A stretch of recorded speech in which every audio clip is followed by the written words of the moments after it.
France Gouillard, la ligne, ça signifie quoi pour vous? La ligne a tout le temps fait partie de ma vie depuis mon très jeune âge. Là où il y avait une surface, j'avais un crayon et il y avait une ligne. Elle est toujours courbe. J'aime pas les lignes rigides. J'aime beaucoup les lignes courbes. Il y a une certaine fluidité. Elle a fait du chemin, ma ligne, tout au cours de ma vie. À un moment donné, elle a pris un repos. Et puis là, elle revient en force. Est-ce qu'on peut dire que c'est une ligne de vie? Ah, c'est très beau, peut-être, oui. Oui, oui, je dirais, parce que c'est une énergie qui est en moi, qui a refait surface, comme j'ai mentionné, et j'en avais besoin. Pour boucler la boucle, si on veut, parce que j'avais commencé, j'ai laissé, je reviens, et pour m'épanouir, pour m'exprimer, pour tout ça. Donc, sans la ligne, vous ne pouvez pas vous exprimer. Non, exact. Intéressant. Et vous vous exprimez en acrylique, oui. Vous vous exprimez en couleur, en encre et en noir et blanc. Bien, ça a commencé en noir et blanc avec l'encre. Grand mouvement, j'en faisais un grand format.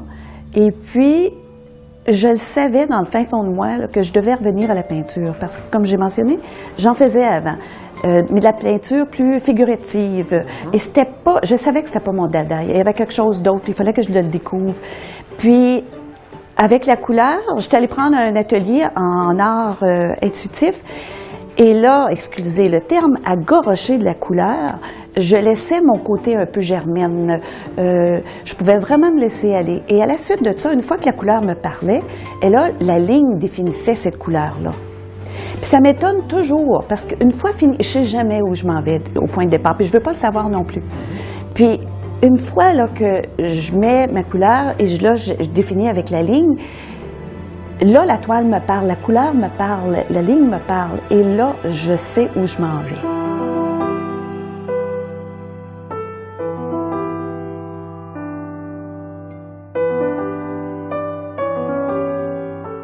C'est intéressant, si on regarde un peu les portraits qu'on voit en arrière de vous et qu'on voit autour de nous, c'est intéressant aussi de voir qu'il y a peu d'hommes, beaucoup de femmes et beaucoup de la partie supérieure de la femme. Donc, du coup, en montant, il inclut la chevelure.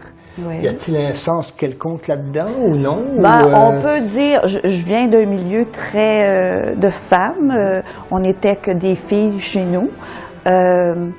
Et j'ai que des hommes chez moi, que des garçons, alors que ça me manque peut-être. Le côté féminin m'a toujours plu. Dans le passé, quand j'ai fait mon cours en art visuel à l'Université d'Ottawa, après, je voulais aller comme dessinatrice chez Richard Robinson. Non, Richard est dessinatrice de mode. Oui, voilà. Et puis, ma mère, en bonne enseignante soit-elle, m'a dit, il faudrait peut-être penser à autre chose que dessinatrice de mode pour être d'à côté. Alors, et j'ai enseigné toute ma vie et je regrette rien, c'était un très beau parcours. Mais peut-être que je reviens à ça, à ce côté-là, le côté de la femme, côté figure, ça me parle, ça. Puis, comme j'ai mentionné, ça m'étonne tout le temps. Une fois que j'ai fini, même tantôt, là, pendant que vous vous installiez, je regardais, puis j'ai fait ça, moi, hein? Ça m'étonne tout le temps. Parce qu'une fois que je suis dans ma création, je suis dans ma bulle, il n'y a rien qui m'arrête, qui rentre dans cette bulle-là. Puis, une fois terminée, là, je suis toujours étonnée. C'est la ligne qui me dit finalement, c'est assez, ça suffit, arrête. Oui. Mais, je dois dire, en m'étant libre, n'importe où, toutes les directions d'école que j'ai eues, vous le diront, la ligne m'a suivi tout le temps, même dans les réunions. Certains, à leur grand désespoir, ne pensant que je n'écoutais pas, mais j'écoutais. Alors, elle me suit tout le temps. J'ai rien à faire ou je suis... même il y en a qui m'ont surpris à en faire quelques lignes à la messe à l'église. Alors, la ligne me suit constamment. Et c'est plaisant parce que tu as besoin que d'un papier et d'un crayon.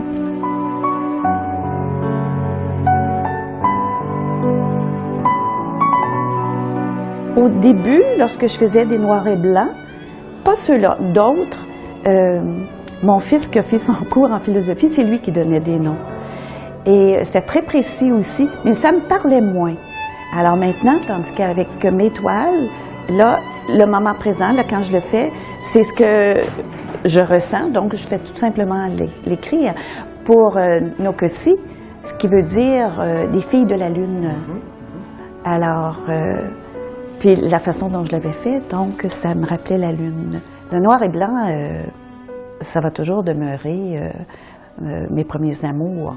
La couleur, c'est différent, c'est un état d'âme. Comment je me sens. Il y a des fois que je vais faire juste du noir et blanc, mais là, ça ne sera pas avec la peinture. Ça dépend comment moi je me sens, qu'est-ce que je veux faire au moment présent. Vos chevelures. Souvent, ça tient du cheveu, oui, mais c'est amène dans un mouvement, dans une circulation. Tiens, allons-y de cette façon-là. Est-ce que par hasard, il y a une signification universelle à la chevelure et aux cheveux qui s'en vont dans toutes les directions? Signification universelle, non. J'aime beaucoup le mouvement, j'aime beaucoup la fluidité, j'aime beaucoup dentelle, tous les petits détails. Alors, dans une chevelure, toutes les lignes qui s'y trouvent, alors c'est l'endroit idéal pour faire ce que j'aime faire et faire danser la ligne.